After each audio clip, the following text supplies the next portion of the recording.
Baka nan, ay ano niya, anak. Miklo mo na naman.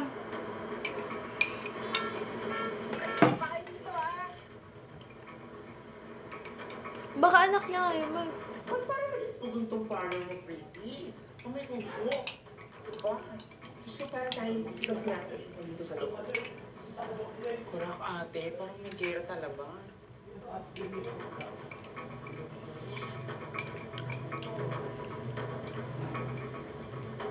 Hindi ba naman tanga tong Lorna na to? Diyan pumeso sa tapat ng salon natin.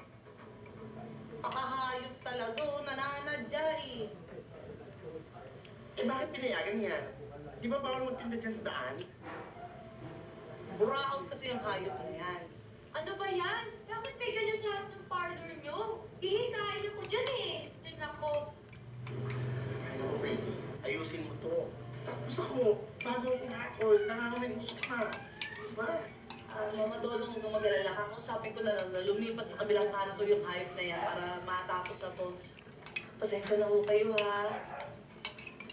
Sabi ko na lang po, Ito na nga lang ang magpapagupit sa kabila. Hindi naman ko, alam.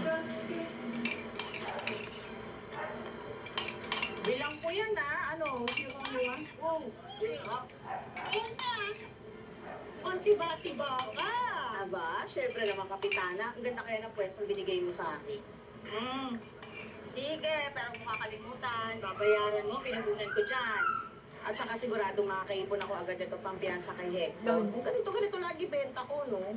Ay, nga pala. May isa pa. Lalabas na ang pera ng barangay. Nararamdaman ko talaga ang taon na ito ang pinakamaswerte para sa atin.